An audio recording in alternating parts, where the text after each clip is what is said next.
All right, Shalom. Call Haloyim Yahweh Ba'ashem Yahushai Ba'ashem Chak and Shani Kabad. Gadwala Requabs Aquanium Nawa Ba'ashalayakim Nawa. That's the belongers to our apostles and elders of Great Millstone. And Shalom Wabarakim Labakarium Shalayasharala.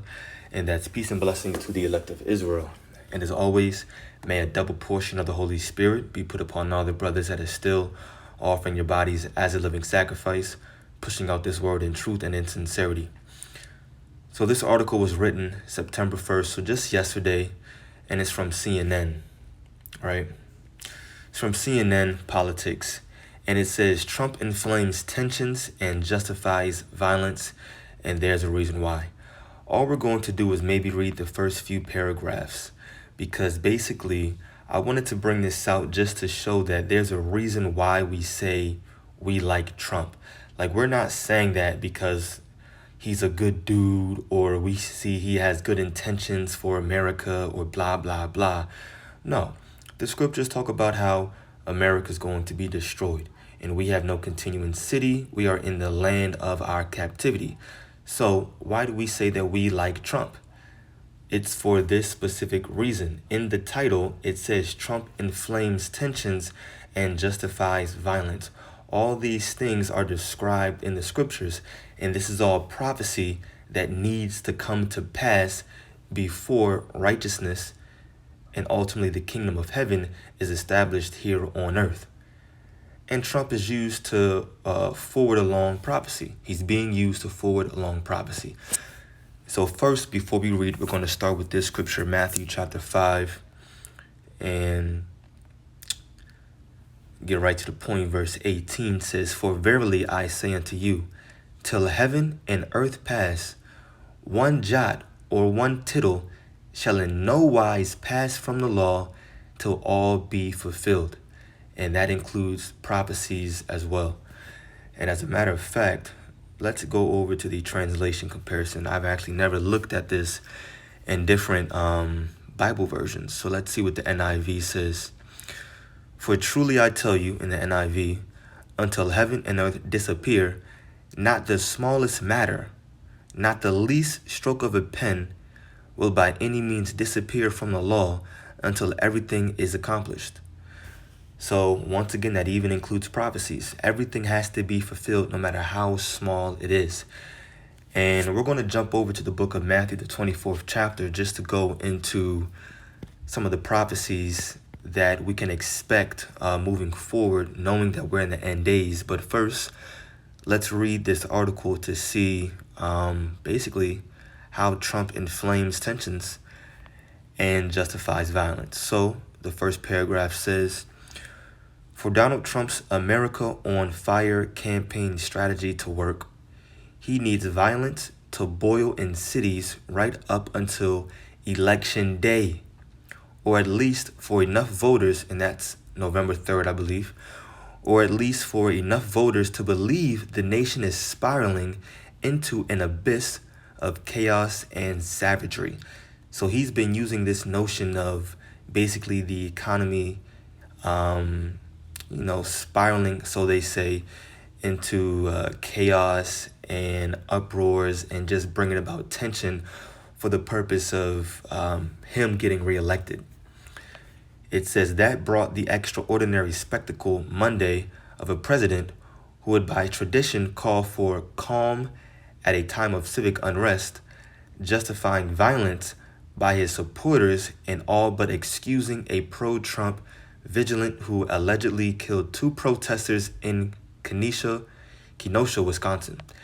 At the same time, in the White House briefing room, he minimized police brutality against African Americans that sparked a summer of protest and agony. In a Fox News interview, the president callously compared police officers, check this out, who shoot black men in the back to professional golfers who choke over a 3-foot putt. This is how they talk about us. His word choice was particularly ugly given the death of George Floyd, who stopped breathing with the police officer's knee on his neck in Minnesota in May. And this is the last paragraph we're going to read. Trump's inflammatory behavior on Monday came on a day that could come to be seen as critical for the destiny of the White House after Democratic nominee Joe Biden launched a counterattack, warning no one was safe in Trump's America, which he said was hobbled by disease and fear. And that's true to a certain degree because Trump likes to play off of fear. What I mean by that is a few months ago, he basically stated that if he doesn't get reelected, then America's economy is going to be destroyed even more so than it was during the time of the Great Depression around 1929.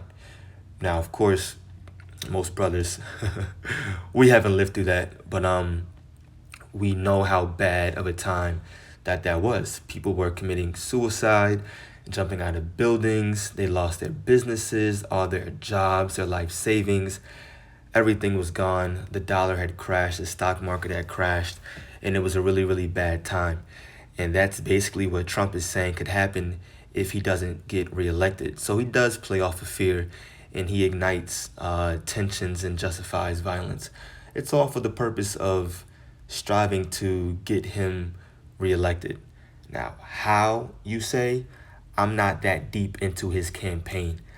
I have heard him talk at different rallies and give speeches, and this is definitely true, but it's all for prophecy's sake.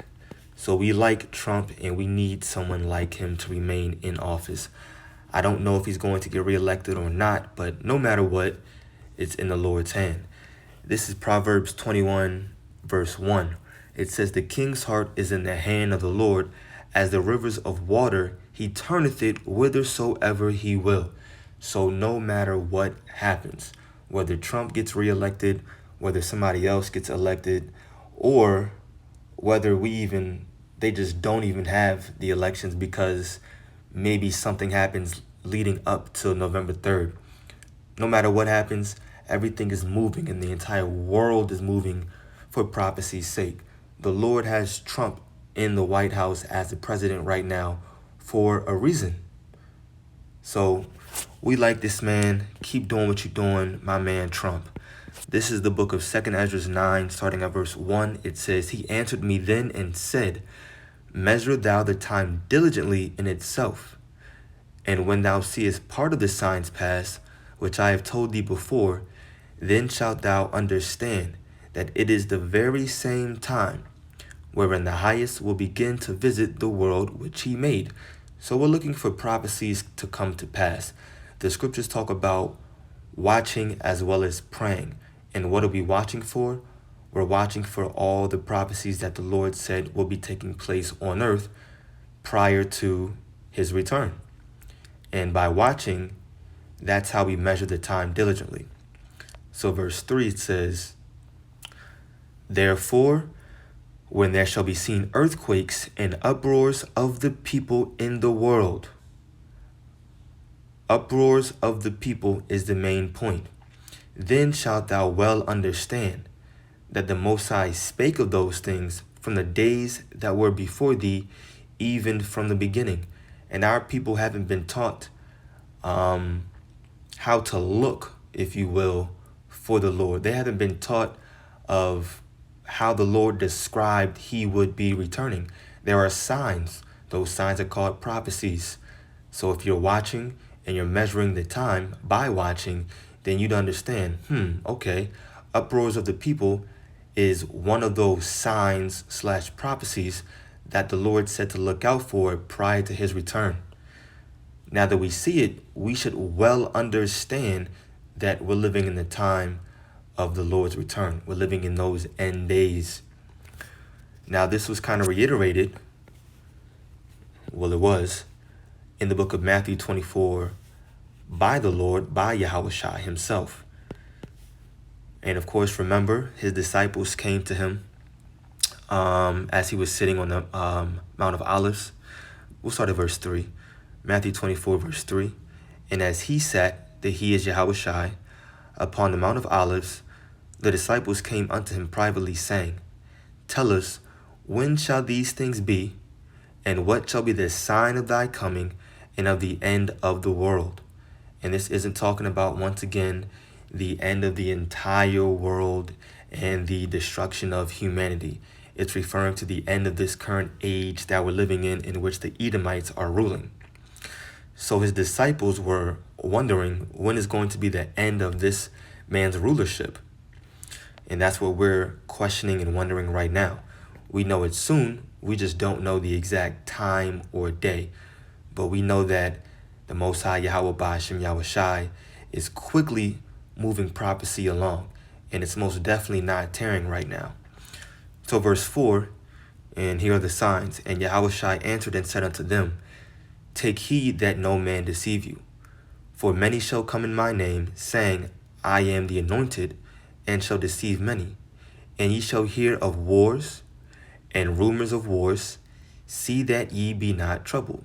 And we know that World War III is being talked about all the time. So be ye not troubled, for all these things must come to pass. You see, they must come to pass. But the end is not yet. For nation shall rise against nation, and kingdom against kingdom. And there shall be famines, and pestilences, and earthquakes, in diverse places. All these are the beginning of sorrows. Now, when it talks about nation shall rise against nation, there you basically have your attentions and uproars of the people right there. And let me do the same thing. I've actually never looked this up in different translation. Let's just see what it says. And they just have your nation. Nation will rise against nation. Yeah, everything says the same thing because it's pretty much straightforward. Now, when you look up that word, let's do this. Nation. Boom. Nation shall rise up against nation. The word is ethnos or ethnos. And it says a multitude, whether of men or beasts, a multitude of individuals of the same nature or genus. All right, a tribe, it also says. A tribe, nation, people, or group. So we're talking about your race wars, if you will, your uproars of the people. I'm just going to leave it at that. So at a smaller level. And then you have your kingdom against kingdom. That's on a bigger scale. You have your trade wars, specifically with what happened with America and China last year. They've been slowly getting towards some kind of deal. I don't know if they've made one yet, but regardless, there most definitely is uproars of the people, earthquakes in diverse places. Once again, your trade wars, there's pestilence, COVID-19, earthquakes are happening left and right. People are losing their jobs. And basically, prophecy is just jumping off the page. And now what's the point here? It's that this man being in office is very important for prophecy's sake, at least as of right now. The Lord has used him to push forward the tensions and uproars of the people and the hatred, really, that people are having towards one another. I mean, you have even family members that are just, livid with each other, especially with COVID-19 going around and all the fear that's planted inside of people. I mean, family don't even want you around. And if you are around, they make you wear a mask. So I just wanted to bring out this article. This is why we say we like Trump. It's because he's forwarding or being used by the Most High to forward prophecy. And we want this place to be destroyed as soon as possible so that the kingdom of heaven can be established on earth. So I pray that this video was edifying. Call Allah Yahweh Ba'ashem Yahushai. Ba'ashem L'chakwadash. Double honors to our apostles and elders of Great Millstone. Peace and blessings to the elect. Shalom.